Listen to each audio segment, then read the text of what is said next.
ഭാരതത്തിന്റെ surgical strike ഭയന്ന് പാക് അധിനിവേശ കശ്മീരിലെ ഭീകരരെ ഒഴിപ്പിച്ചു. നിയന്ത്രണ രേഖയ്ക്ക് സമീപമുള്ള ലോഞ്ച് പാഡുകളിലുണ്ടായിരുന്ന ഭീകരരെയാണ് ഒളിത്താവളങ്ങളിലേക്ക് മാറ്റിയത്. ഇതിനിടെ പാക് അധിനിവേശ കശ്മീരിലെ ജനങ്ങൾക്ക് ഭക്ഷ്യധാന്യങ്ങൾ ശേഖരിച്ചു വയ്ക്കാൻ പാകിസ്ഥാൻ സർക്കാർ നിർദ്ദേശം നൽകി.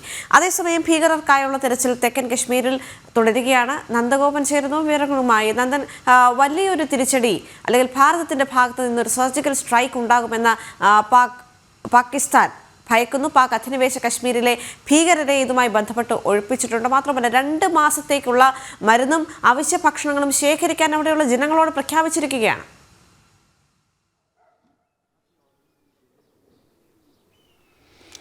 ദേവിക, അതുതന്നെയാണ്. ഏത് സമയവും ഭാരതം തക്കതായ നാണയത്തിൽ തിരിച്ചടിക്കും ഒരു സർജിക്കൽ സ്ട്രൈക്കാണ് പ്രധാനമായും പാകിസ്ഥാൻ പ്രതീക്ഷിക്കുന്നത്. അതുകൊണ്ട് തന്നെ ഏത് സാഹചര്യത്തെയും നേരിടുവാൻ ഈ അതിർത്തിയിലുള്ളവർക്ക് നിർദ്ദേശം നൽകിയിട്ടുണ്ട്. ഇതിനൊക്കെ അപ്പുറത്തേക്കാണ് ഈ ടെററിസ്റ്റ് ലോഞ്ച് പാഡ്, അതായത് ഭാരതത്തിലേക്ക് നുഴഞ്ഞു കയറ്റുവാൻ വേണ്ടി തയ്യാറാക്കിയിരിക്കുന്ന ഭീകരവാദികളെ താമസിപ്പിക്കുന്ന സ്ഥലമാണ് ഈ ലോഞ്ച് പാഡുകൾ. അങ്ങനെ അതിർത്തി മേഖലയിലെ ഉറി അടക്കമുള്ള ഈ POKയും അടുത്ത് ചേർന്ന് കിടക്കുന്ന മേഖലകളിലെ 3 ലോഞ്ച് പാഡുകളിൽ നിന്നും ഭീകരരെ പൂർണ്ണമായും ഒഴിപ്പിച്ച് പാകിസ്ഥാനിലേക്കുള്ള POKയിൽ നിന്നും പാകിസ്ഥാനിലേക്കുള്ള ഒരു രഹസ്യ കേന്ദ്രത്തിലേക്ക് മാറ്റി എന്നുള്ളതാണ് IB ഇപ്പോൾ കണ്ടെത്തിയിരിക്കുന്നത്. മാത്രമല്ല മറ്റ് രഹസ്യാന്വേഷണ ഭാരതത്തിൻ്റെ തന്നെ മിലിറ്ററി ഇൻ്റലിജൻസ് അടക്കമുള്ള രഹസ്യാന്വേഷണ വിഭാഗവും ഈ പാകിസ്ഥാൻ ഇത്തരമൊരു തിരിച്ചടി പ്രതീക്ഷിക്കുന്നു. അതുകൊണ്ട് തന്നെ ഈ മേഖലകളിൽ നിന്നും പൂർണ്ണമായി ആൾക്കാരെ ഒഴിപ്പിച്ചു എന്നുള്ളതാണ് മിലിറ്ററി ഇൻ്റലിജൻസ് അടക്കം കണ്ടെത്തിയിരിക്കുന്നത്. ഏതായാലും ഭാരതം തക്കതായ നാണയത്തിൽ തിരിച്ചടിക്കുമെന്നുള്ളൊരു പ്രതീക്ഷ തന്നെയാണ്. അതുകൊണ്ട് തന്നെയാണ് ഈ അതിർത്തി മേഖലയിലുള്ള ആൾക്കാരോട്, ജനങ്ങളോട് 2 മാസത്തേക്കുള്ള ഭക്ഷ്യധാന്യങ്ങളും മറ്റും ശേഖരിച്ചു വെക്കാൻ ആവശ്യപ്പെട്ടിരിക്കുന്നത്. മരുന്നും ആവശ്യമായ മുഴുവൻ സാധനങ്ങളും കുറഞ്ഞത് 2 മാസത്തേക്ക് ശേഖരിച്ച് വെക്കാനാണ് പാകിസ്ഥാൻ പ്രധാനമന്ത്രി ജനങ്ങളോട് നിർദ്ദേശിച്ചിരിക്കുന്നത്.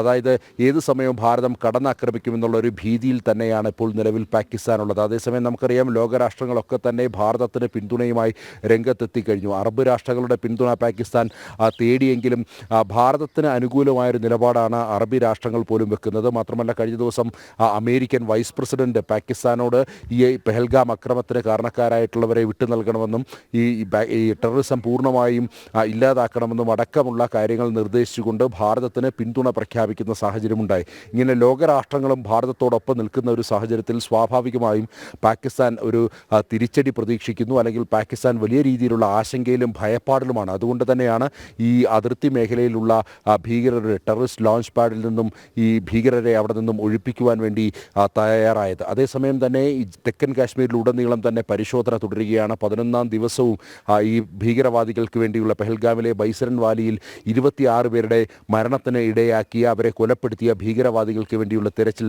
തെക്കൻ കാശ്മീരിലുടനീളം സജീവമായി തന്നെ നടക്കുന്നു. പ്രത്യേകിച്ച് പീർ പഞ്ചൽ മലനിരകളിലാണ് കൂടുതലായി പരിശോധന നടക്കുന്നത്. ഇവർ ജമ്മു മേഖലയിലേക്ക് കടന്നിരിക്കുവാൻ സാധ്യതയുണ്ട് എന്നുള്ളതാണ് രഹസ്യാന്വേഷണ വിഭാഗത്തിൻ്റെ റിപ്പോർട്ട്.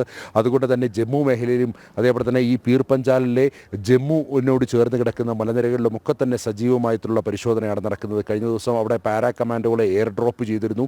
അങ്ങനെ ഉൾക്കാടുകളിലും ഇപ്പോൾ ഈ പാരാ കമാൻഡോകൾ തിരച്ചിൽ നടത്തുകയാണ്. പ്രധാനമായും പ്രാദേശികപരമായിട്ടുള്ള ആൾക്കാർ ഈ ഭീകരവാദികൾക്ക് സഹായം ചെയ്ത് നൽകിയിട്ടുണ്ട് എന്നുള്ളത് തന്നെയാണ് ഇൻ്റലിജൻസ് ബ്യൂറോയും കണ്ടെത്തിയിരിക്കുന്നത്. കഴിഞ്ഞ ദിവസം അങ്ങനെ വെള്ളവും ഭക്ഷണവും ഈ ഭീകരവാദികൾക്ക് നൽകിയ 3 പേരുടെ അറസ്റ്റ് രേഖപ്പെടുത്തിയിരുന്നു. ഇതിനൊക്കെ അപ്പുറത്തേക്ക് കൂടുതൽ മേഖലകളിലേക്ക് ഈ തിരച്ചിൽ വ്യാപിപ്പിച്ചുകൊണ്ട് ഈ ഭീകരവാദികളെ പിടികൂടാൻ, ജീവനോടുകൂടി തന്നെ പിടികൂടാൻ വേണ്ടിയുള്ള ശ്രമത്തിലാണ് ഭാരതത്തിൻ്റെ പ്രത്യേക ദൗത്യസംഘം. അതിൽ രാഷ്ട്രീയ റൈഫിൾസിൻ്റെ പ്രത്യേക ഫോഴ്സ് അടക്കമുള്ള അവർ ഈ ഒരു പ്രത്യേക ദൗത്യസംഘത്തിൽ ഉൾപ്പെടുത്തും എന്നുള്ളതാണ്. ഇതിനിടയിൽ ഇന്നലെ രാത്രിയിലും തുടർച്ചയായ 10ാം ദിവസവും ഇന്നലെ ഈ വെടിനിർത്തൽ കരാർ ലംഘിച്ചുകൊണ്ട് ഭാരതത്തിൻ്റെ BSFൻ്റെ ഔട്ട് പോസ്റ്റുകളിലേക്ക് പാകിസ്ഥാൻ വെടിയുതിർത്തിരുന്നു. അഖ്നൂറിലും അതേപോലെ തന്നെ ഉറി സെക്ടറിലും അടക്കമുള്ള ഔട്ട് പോസ്റ്റുകളിലേക്കാണ് പ്രധാനമായും പാകിസ്ഥാൻ വെടിനിർത്തൽ കരാറുകൾ ലംഘിച്ചുകൊണ്ട് വെടിയുതിർത്തത്. ശക്തമായ നാണയത്തിൽ പാകിസ്ഥാനും തിരിച്ചടിച്ചിട്ടുണ്ട്. BSFും തിരിച്ചടിച്ചിട്ടുണ്ട്. ദേവിക.